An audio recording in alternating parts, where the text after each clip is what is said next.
Let's talk about how change moves through a population. If you have ever tried to put a new idea out into the world or try to make a change within an organization or a team, you know that it's hard.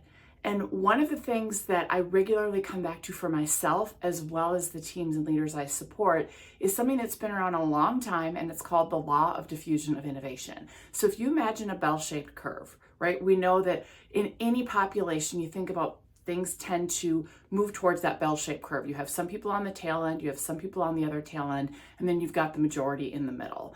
And the law of diffusion of innovation is about how ideas get adopted through a population. And on that front tail are your innovators and early adopters. Those are the people that are signing up that are like, yeah, they're gonna be right in right off the bat.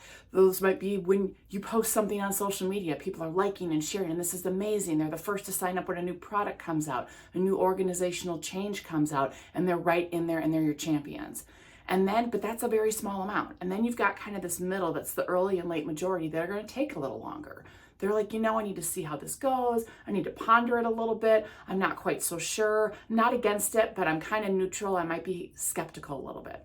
And then you get to the other tail end, and those are the laggers. Those are the negative Nellies, and they tend to be really, really loud. Those are the people that might be the internet trolls that are going to put nasty comments in something. Those are the people in the organization that are going to be full of drama, and you've got the whole spectrum. And so often we focus on those skeptics, those laggards, those negative Nellies, those haters, and we get sucked in and we think about how do we get to them? How do we reach the hard to reach?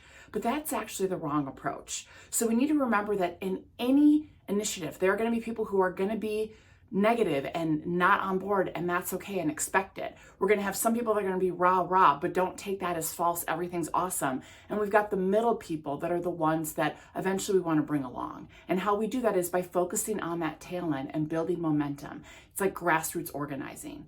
Don't put your energy over in the haters. Put it over with the people who will help you build energy and help bring others along. I hope that helps in the event that you are facing some of those haters. And one of my favorite quotes, in fact, by Scott Stratten is, "Don't try to win over the haters. You're not the jackass whisperer."